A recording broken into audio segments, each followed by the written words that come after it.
Assalamualaikum warahmatullahi wabarakatuh. Selamat pagi pemirsa Trans 7. Khazanah Ensiklopedia Islam Dunia pagi ini kembali hadir ke hadapan Anda untuk berbagi informasi Islami. Semoga menginspirasi dan menjadi motivasi aktivitas Anda hari ini. Pemirsa Khazanah, akan datang sebuah masa bumi yang kita tempati dengan aman dan nyaman ini akan mengalami keguncangan dengan seguncang-guncangnya. Bagaimana hal itu terjadi? Pemirsa Khazanah, setelah matahari terbit dari barat, kemunculan api di Yaman yang menggiring manusia dan munculnya binatang yang bisa berbicara di akhir zaman, maka bumi dan alam semesta mulai memasuki detik-detik kehancurannya. Kiamat yang telah dijanjikan Allah Subhanahu wa Ta'ala segera terjadi. Entah berselang berapa tahun atau bulan bahkan hari, semuanya tidak ada yang tahu. Tiba-tiba suara menggelegar terdengar di seluruh alam semesta. Maka seluruh makhluk di dunia terkejut. Sangkakala telah ditiup malaikat. Dan ingatlah hari ketika ditiup sangkakala, maka terkejutlah segala yang di langit dan segala yang di bumi, kecuali siapa yang dikehendaki Allah, dan mereka semua datang menghadapnya dengan merendahkan diri. Al-Quran Surah An-Naml ayat 87. Inilah tiupan pertama dari 3 tiupan perintah Allah Subhanahu wa Ta'ala yang disebut dengan nafkhatul faza atau tiupan mengagetkan yang menyebabkan kepanikan atau terkejutnya seluruh makhluk. Pada tiupan ini, seluruh alam semesta termasuk langit dan bumi serta alam buana akan berguncang dengan sebenar-benar goncangan. Mendatarkan gunung dengan bumi selumat-lumatnya, meletuskan gunung-gunung dengan dahsyatnya sehingga menjadi debu yang bertebaran, membuat laut-laut saling beradu dan mengeluarkan api yang menyala.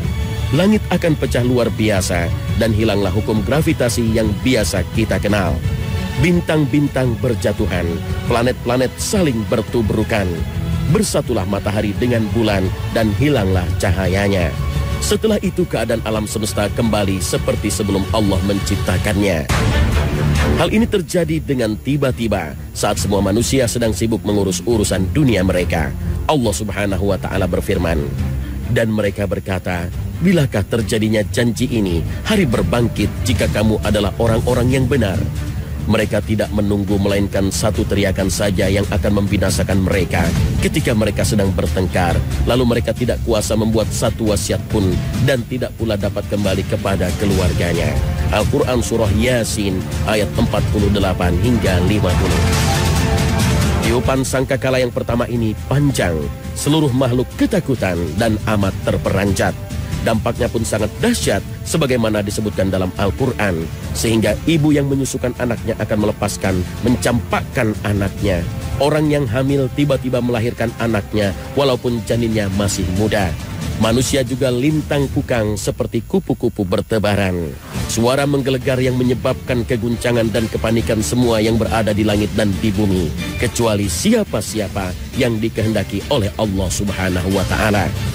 Lalu siapakah yang dikecualikan oleh Allah Subhanahu wa Ta'ala yang tidak terkena dampak kedahsyatan tiupan sangkakala pertama ini? Meski bersumber dari riwayat yang tidak terlalu kuat, sebagian ulama menjelaskan mereka itu adalah para nabi dan orang-orang yang mati syahid. Mengapa demikian? Bukankah mereka telah wafat? Para nabi dan orang-orang syahid itu sudah wafat jauh sebelum kiamat. Bukankah Allah Subhanahu wa Ta'ala telah memberitahukan pada manusia bahwa sebenarnya orang-orang yang mati syahid itu hidup, tidak mati, dan terus mendapatkan rezeki dari Allah Subhanahu wa Ta'ala? Sebagaimana difirmankan Allah Subhanahu wa Ta'ala, janganlah kamu mengira bahwa orang-orang yang gugur di jalan Allah itu mati. Bahkan mereka itu hidup di sisi Tuhannya dengan mendapat rezeki. Al-Quran Surah Ali Imran ayat 169. Lalu di manakah ruh-ruh para syuhada yang masih hidup ini? Nabi SAW mengabarkan dalam sabdanya, sesungguhnya ruh-ruh para syuhada itu ada di dalam tembolok burung hijau. Baginya ada lentera-lentera yang tergantung di arsy. Mereka bebas menikmati surga sekehendak mereka, kemudian singgah pada lentera-lentera itu. Hadis riwayat Muslim. Ruh-ruh mulia inilah yang tak akan terganggu dan terkena dampak dari tiupan sangkakala yang sangat dahsyat ini. Mereka mendapatkan perlindungan dari Allah Subhanahu wa Ta'ala. Malaikat peniup sangkakala akan diperintahkan oleh Allah untuk meniupkan sur, terompet sangkakala sebanyak 3 kali tiupan bila kiamat telah tiba. Setelah tiupan pertama, Allah memerintahkan sur atau trompet ditiup pada kali yang kedua. Pada tiupan kedua ini, maka terkejutlah dan matilah semua makhluk yang berada di langit, yaitu para malaikat dan manusia, serta semua makhluk di bumi, termasuk para nabi dan syahid. Allah berfirman, dan ditiuplah sangkakala, maka matilah siapa yang ada di langit dan di bumi, kecuali siapa-siapa yang dikehendaki oleh Allah. Kemudian ditiup sangkakala itu sekali lagi, maka tiba-tiba mereka berdiri menunggu keputusannya masing-masing.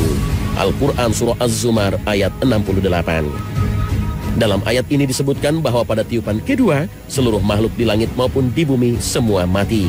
Inilah yang disebut dengan tiupan soqah atau tiupan kematian. Namun pada tiupan kedua ini, Allah Subhanahu wa Ta'ala juga masih menyisakan sejumlah makhluk yang tetap hidup. Sebagian ahli tafsir menyebutkan mereka yang dibiarkan hidup itu adalah malaikat Jibril, Mikail, Israfil, Izrail, dan 4 malaikat pemikul Arsy. Mereka inilah yang disebut Al-Quran dengan kalimat, kecuali siapa-siapa yang dikehendaki Allah. Kemudian Allah memerintahkan malaikat maut untuk mencabut nyawa Jibril, Mikail, Israfil, dan para malaikat pembawa Arsy yang 4.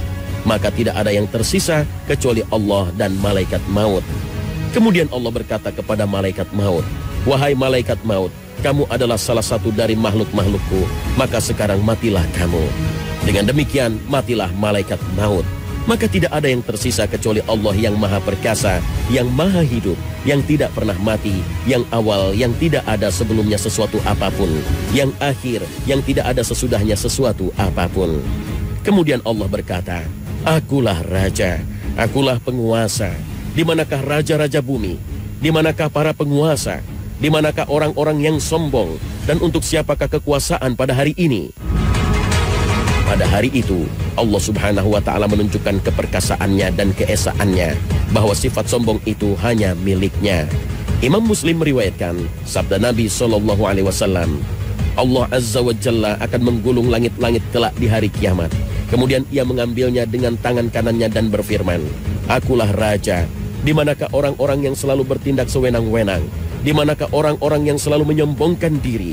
Kemudian Allah menggulung bumi-bumi dengan tangan kirinya dan berfirman, akulah raja. Di manakah orang-orang yang selalu bertindak sewenang-wenang?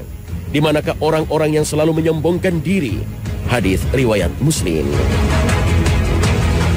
Kesombongan inilah sifat yang tidak boleh disandang oleh makhluknya, siapapun ia. Inilah yang ditegaskan Rasul SAW dalam hadis qudsi dari Abu Hurairah. Allah Azza wa Jalla berfirman, kesombongan adalah selendangku dan keagungan adalah kain sarungku. Barang siapa bersaing turut memiliki dalam salah satu dari kedua hal tersebut, maka benar-benar akan aku lemparkan dia ke neraka. Hadis riwayat Abu Daud, Ibnu Majah, dan Imam Ahmad. Keadaan alam semesta akan tetap seperti itu hingga waktu yang ditentukan untuk ditiupkan sangkakala ketiga, yaitu tiupan kebangkitan. Entah berapa lama jarak antara waktu tiupan kedua dan ketiga atau tiupan kematian dan kebangkitan. Namun Imam Bukhari meriwayatkan sabda Nabi SAW, jarak antara dua tiupan adalah 40. Para sahabat bertanya, wahai Abu Hurairah, apakah 40 hari? Abu Hurairah menjawab, aku enggan. Mereka bertanya lagi, 40 bulan? Abu Hurairah menjawab, aku enggan. Mereka bertanya lagi, 40 tahun? Abu Hurairah menjawab, aku enggan. Hadis riwayat Bukhari. Meski Nabi SAW menyebutkan angka 40 kepada Abu Hurairah, akan tetapi Nabi tidak menjelaskan apakah 40 hari, bulan, atau tahun. Apapun itu, baik hari, bulan, ataupun tahun, angka 40 yang disebutkan Nabi itu tentu waktu yang sangat lama sekali. Karena saat itu sudah memasuki waktu akhirat, yang durasinya 1 hari di akhirat sama dengan 50.000 tahun di dunia.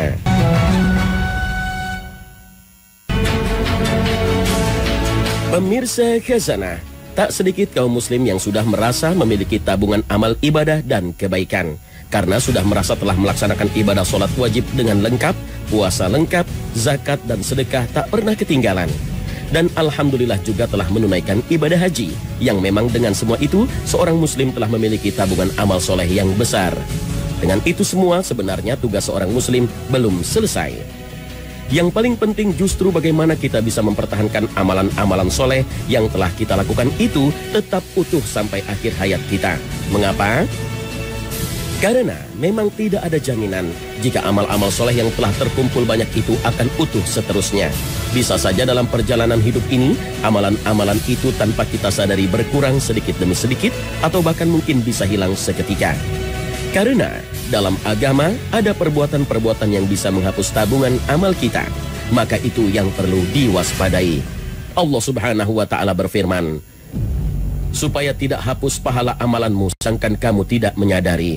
Al-Quran Surah Al-Hujurat ayat 2. Ketika ayat ini diturunkan, para sahabat sangat khawatir sekali. Misalnya Thabit bin Qais bin Syammas radhiyallahu anhu, ia merasa takut dirinya termasuk dari orang-orang yang terhapus amalnya dan akan menjadi penghuni neraka. Kemudian Nabi SAW mengutus seseorang untuk menemuinya dan menyampaikan kepadanya, kamu bukan termasuk penghuni neraka, tetapi kamu termasuk ahli surga. Hadis riwayat Al-Bukhari. Oleh karena itu, setelah seseorang mengerjakan amal soleh dengan ikhlas dan benar, ia wajib menjauhkan diri dari hal-hal yang membatalkan pahalanya. Kemudian dia meningkatkan ketaatan hingga akhir hayat. Lalu, perbuatan-perbuatan dosa seperti apakah yang bisa menghilangkan dan menghapus amal seorang muslim? Penghapus amal yang paling besar adalah syirik dan kufur. Keduanya tidak hanya menghapus sebagian amal saja, tapi menghapuskan semua amal kebaikan yang pernah dikerjakan seseorang. Allah Subhanahu wa Ta'ala berfirman, dan sesungguhnya telah diwahyukan kepadamu dan kepada nabi-nabi yang sebelummu, jika kamu mempersekutukan Tuhan, niscaya akan hapuslah amalmu dan tentulah kamu termasuk orang-orang yang merugi. Al-Quran Surah Al-Zumar ayat 56. Allah juga berfirman, barang siapa yang kafir sesudah beriman, tidak menerima hukum-hukum Islam, maka hapuslah amalannya dan ia di hari akhirat termasuk orang-orang merugi. Al-Quran Surah Al-Ma'idah ayat 5. Itulah dua dosa besar yang bisa menghapus amalan soleh seorang muslim.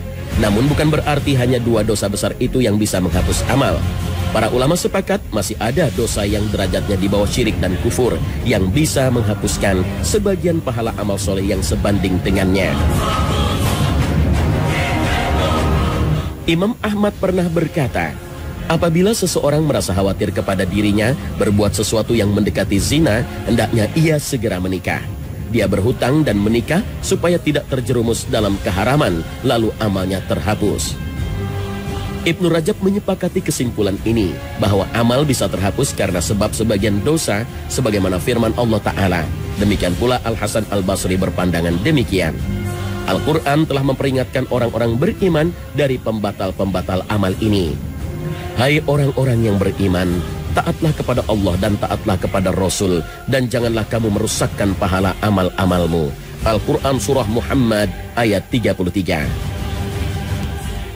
Imam Ahmad menjelaskan sebab turunnya ayat ini bahwa para sahabat Rasulullah SAW menyangka dosa yang menyertai la ilaha illallah tidak membahayakan, sebagaimana amal soleh yang menyertai kesyirikan tidak memberi manfaat. Maka turunlah ayat ini. Setelah itu para sahabat merasa takut dosa mereka akan menghapuskan amal mereka.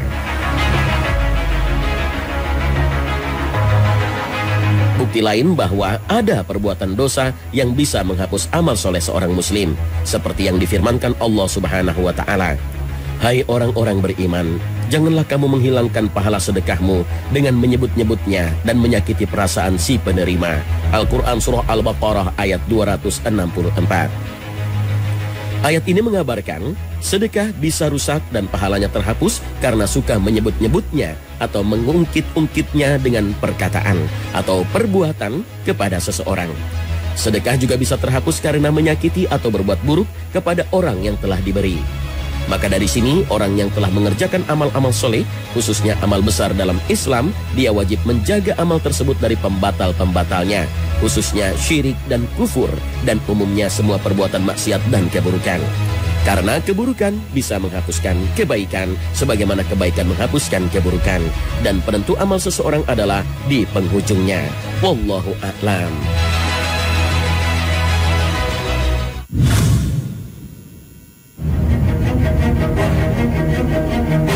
Pemirsa khazanah, dalam sebuah hadis disebutkan bahwa jalan menuju surga diliputi oleh berbagai macam hal yang tidak menyenangkan, sedang jalan menuju neraka diliputi perkara-perkara yang menyenangkan. Akan tetapi, bila kita mengamati perintah-perintah dan anjuran-anjuran yang ada dalam Islam, akan kita dapati bahwa Allah seolah telah mengajak manusia ke surga dengan berbagai cara dan secara berulang-ulang. Bahkan, Allah Subhanahu wa Ta'ala memberikan kemudahan untuk menuju kenikmatan surga. Perhatikanlah bagaimana cara Allah menghitung pahala sebuah amal. Siapa yang mengerjakan satu kejahatan hanya dijatuhi sanksi satu. Bahkan kemurahan Allah pun dapat menghapuskannya.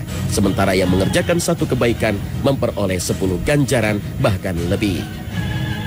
Bukan hanya itu, Allah menggantikan keburukan yang pernah dilakukan seseorang dengan kebaikan bila ia tulus bertaubat. Dalam konteks ini, Allah Subhanahu wa Ta'ala berfirman setelah menyebut pelaku syirik, pembunuh, pezina, mereka akan mendapat siksa berganda di hari kemudian dan kekal dalam siksa itu dalam keadaan terhina. Kecuali orang-orang yang bertaubat, beriman, dan mengerjakan amal soleh, maka kejahatan mereka diganti Allah dengan kebajikan. Al-Quran Surah Al-Furqan ayat 68 hingga 70. Mengapa kejahatan malah diganti oleh Allah dengan kebaikan? Karena taubatnya yang pertama telah menghapus kesalahannya. Dan bila ia teringat lagi dengan kesalahan itu lalu bertaubat, maka kali ini taubat tersebut dicatat sebagai amal soleh. Demikian seterusnya, bahkan tidak mustahil siapa yang bertaubat dengan tulus akan merasakan kehadiran Allah dan mendorongnya melakukan amal-amal soleh. Bahkan terbuka kemungkinan bagi yang tidak bermohon ampunan pun selama dosanya bukan mempersekutukan Allah untuk diampuni olehnya. Sesungguhnya Allah tidak mengampuni dosa yang mempersekutukannya dengan sesuatu dan mengampuni dosa selain itu bagi siapa yang dikehendakinya. Al-Quran Surah An-Nisa ayat 48 dan 116. Dengan demikian mungkin bisa dikatakan bahwa tidak ada yang ditimpa siksa neraka kecuali mereka yang benar-benar sangat durhaka melawan Allah Subhanahu wa Ta'ala dengan enggan berbuat kebajikan.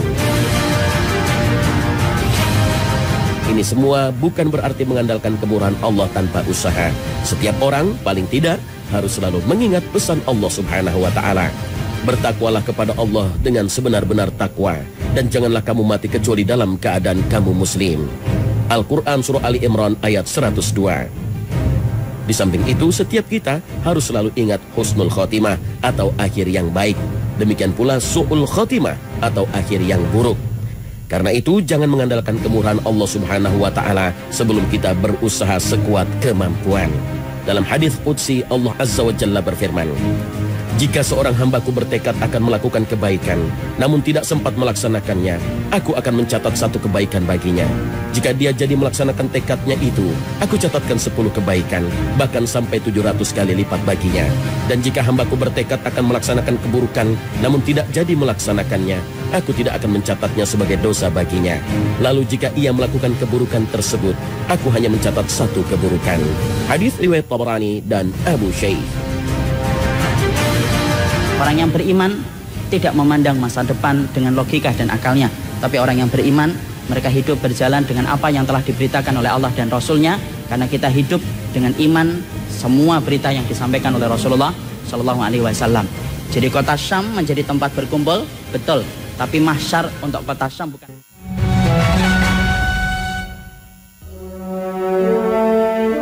Mungkin ada di antara jamaah yang ingin bertanya. Ada yang ingin bertanya? Iya, antum Akhi. Assalamualaikum warahmatullahi wabarakatuh. Salam warahmatullahi wabarakatuh. Saya Iwan Darmawansyah dari Cibinong, Bogor. Ahlan akhil karim. Ada beberapa hal yang ingin saya tanyakan nih Pak Ustadz. Yang pertama, perang di Gautah itu apakah pertanda akhir zaman? Fakta apa yang mengarah pada pertanda ini?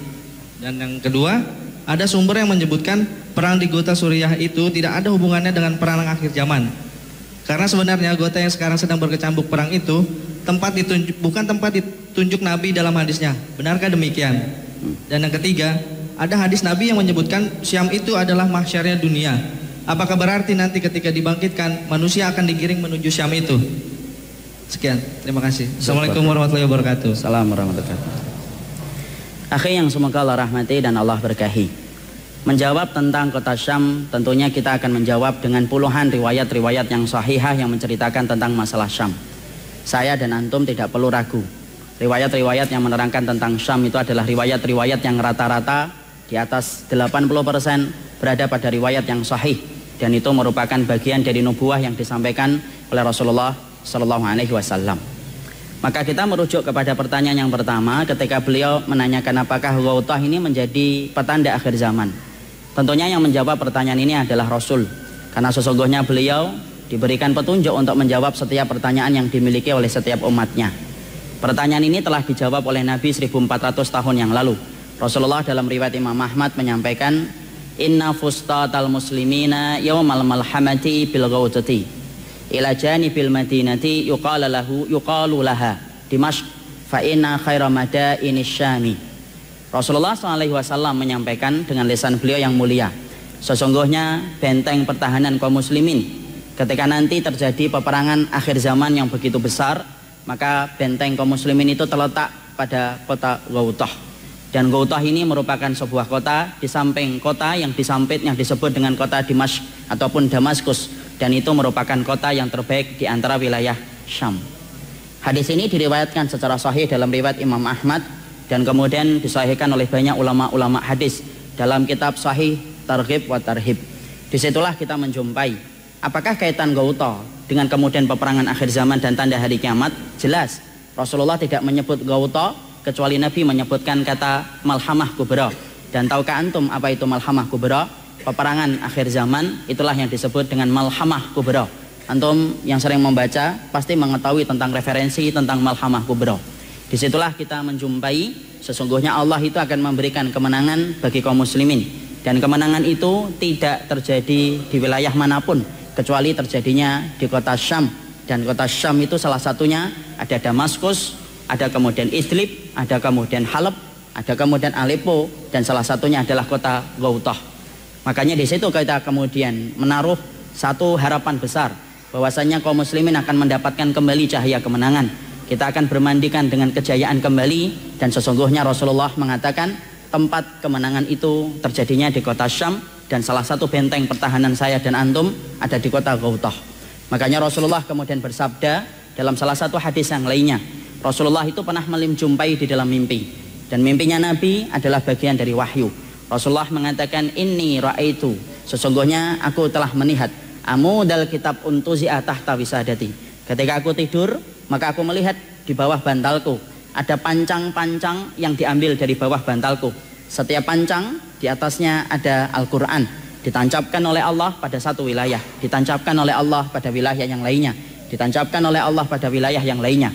Fattaba'tuhu basari, maka saya mengikuti kemana pandangan pancang-pancang itu ketika diletakkan dan ditancapkan oleh Allah.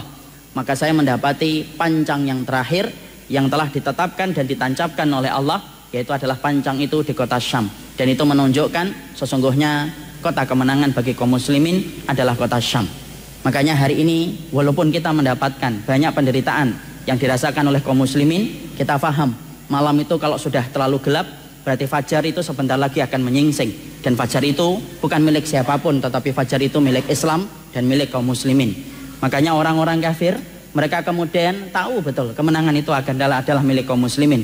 Mereka itu sekarang hanya bisa meredam semangat kemenangan, tapi sebenarnya mereka tidak akan pernah bisa menahan kemenangan itu datang kepada kaum muslimin. Mereka bisa merusak bunga, tetapi mereka tidak akan bisa menahan musim semi, karena musim semi miliknya antum ketika antum beriman kepada Allah, miliknya kita ketika kita beriman kepada Allah dan Rasulnya. Disitulah kita paham kota Ghautah ada kaitannya erat dengan peristiwa akhir zaman, dan itu adalah tanda kiamat. Maka kemudian pertanyaan berikutnya disampaikan bahwasanya kota Syam itu akan menjadi tempat mahsyar. Imam Al-Qurtubi yang menjawab, sesungguhnya dalam tafsirnya Al-Jami' li Ahkamil Quran, beliau menyampaikan mahsyar itu ada yang di dunia, ada mahsyar di akhirat. Mahsyar di akhirat adalah ketika saya dan antum nanti dibangkitkan dari kubur kita masing-masing. Ada yang dibangkitkan dalam kondisi sebagaimana sempoyongan orang yang mabuk. Siapa? Pemakan riba. Ada yang dibangkitkan dalam keadaan miring-miring, mereka yang berpoligami ketika mereka tidak adil. Ada yang dibangkitkan mereka dalam kondisi mengeluarkan bau nanah yang sangat menjijikkan. Siapa mereka? Mereka yang sering niyahah, yaitu adalah meratapi mayit ketika anggota keluarganya itu meninggal dunia. Itulah mahsyar di akhirat. Dikatakan Nabi, mahsyar di akhirat ardun kakursotin naki laisa fiha alamun li ahadin. Mahsyar nanti di akhirat itu maka sesungguhnya tanahnya putih kayak adonan tepung. Kayak adonan tepung, kemudian putih kemerah-merahan, itulah tanah mahsyar. Kita akan berdiri di tanah mahsyar itu selama 40 tahun dalam hitungan akhirat. Dan ingat ikhwan, kekuatan kita ketika dikumpulkan di padang mahsyar, kekuatan kita jauh lebih besar daripada kekuatan kita di dunia. Makanya tidak ada cerita orang ketika dikumpulkan di padang mahsyar kemudian minta izin sama Allah. Ya Allah duduk bentar, ya Allah pegel saya. Tidak ada. Karena sesungguhnya semuanya nanti akan diberikan kekuatan oleh Allah. Tanahnya sebagaimana adonan tepung, berwarna kemerah-merahan, tidak ada tanda untuk siapapun. Disitulah nanti kita akan dikumpulkan, dan itulah mahsyar dalam kehidupan di akhirat. Mahsyar itu pula ada di dunia. Dan mahsyar itu apa artinya? Mahsyar itu dari kata hasyara, yahsyaru, mahsyarun, tempat berkumpulnya manusia. Karena sesungguhnya di akhir zaman kita akan digiring, sebagaimana kemudian api itu akan menggiring kita pada satu tempat. Dan sesungguhnya tempat berkumpulnya manusia itu nanti adalah di kota Syam, di wilayah Syam. Disitulah berkumpulnya kita semuanya. Mungkin hari ini masih banyak yang berpikir, bagaimana teknisnya nanti Ustaz? Jangan dipikir, karena mungkin pikiran kita tidak menjangkau. Cukup imani, karena biarkan Allah yang mengaturnya bagi kehidupan orang yang beriman. Orang yang beriman tidak memandang masa depan dengan logika dan akalnya, tapi orang yang beriman, mereka hidup berjalan dengan apa yang telah diberitakan oleh Allah dan Rasulnya. Karena kita hidup dengan iman semua berita yang disampaikan oleh Rasulullah Shallallahu Alaihi Wasallam. Jadi kota Syam menjadi tempat berkumpul, betul. Tapi mahsyar untuk kota Syam bukan mahsyar di akhirat. Karena mahsyar di akhirat itu nanti di akhirat setelah peristiwa hari kiamat. Mahsyar yang disebutkan identik dengan kota Syam, mahsyar di dunia. Karena semua orang nanti akan kumpul, dan orang yang terbaik nanti yang akan kumpul di kota Syam. Makanya kota Syam itu dikatakan Nabi, Innallaha takaffala li bisyami wa ahli. Allah itu menjaminkan kepada diriku bagaimana kota Syam dan bagaimana aku menjamin para penduduknya. Makanya kalau antum, saya ingin melihat orang yang terbaik dalam iman, lihatlah kota Syam. Zikir mereka, sabar mereka, ridho mereka. Antum tahu tragedi di kota Syam sudah berlalu sampai 5 tahun atau 6 tahun hari ini. Tapi saya belum pernah menjumpai. Kemudian ada berita bahwasanya orang Syam itu sampai mati bunuh diri karena stres dengan masalah yang mereka hadapi. Kenapa mereka tidak pernah diberitakan mati bunuh diri? Iman mereka yang menjadikan mereka kuat, karena sesungguhnya mereka adalah salah satu orang yang terbaik dalam identitas iman yang dikabarkan oleh Rasulullah Sallallahu Alaihi Wasallam. Disitulah kita faham kota Ghautah berdampingan dengan kota Damaskus, tempat yang terbaik di antara wilayah Syam, dan Nabi mengkaitkan dengan kata Malhamah Kubra. Berarti kota Ghautah ada kaitannya dengan peristiwa akhir zaman. Kewajiban kita adalah bagaimana menolong mereka, menyertakan mereka di dalam doa-doa panjang kita. Karena sesungguhnya doa itu ibarat amunisi yang terakhir yang bisa merubah banyak keadaan. Maka sertakan mereka dalam doa-doa kita. Sertakan mereka dalam setiap hajat dan kebutuhan yang kita mintakan kepada Allah. Bisa jadi ada satu mukmin yang selamat dari tragedi yang harusnya mereka dapatkan disebabkan doa saya dan doa antum ketika antara adzan dan iqamah. Bisa jadi ada bayi yang asalnya kemudian ditakdirkan untuk kemudian mati ataupun gugur ketika dia mendapatkan tragedi, tapi karena doanya antum bisa jadi Allah kemudian mengalihkan musibah itu dan tragedi itu tidak terjadi pada bayi itu. Doa itu kekuatan yang sering kita remehkan, padahal dia begitu besar di sisi Allah. Dan sesungguhnya doa ibarat amunisi terakhir yang merubah banyak keadaan. Sertakan mereka dalam doa. Hari ini kalau kita mendengar berita-berita dari dunia kaum muslimin yang menyedihkan, terutama dari Suriah, doakan dan sertakan mereka dalam setiap doa-doa panjang kita. Barakallahu fiik. Bisa dipahami akhil karim? Ya, alhamdulillah. Nah pemirsa, sampai di sini akhir perjumpaan kita hari ini. Semoga Allah Subhanahu wa Ta'ala senantiasa memberikan hidayah dan taufiknya kepada kita. Amin ya Rabbal Alamin. Terima kasih atas perhatian Anda. Wassalamualaikum warahmatullahi wabarakatuh.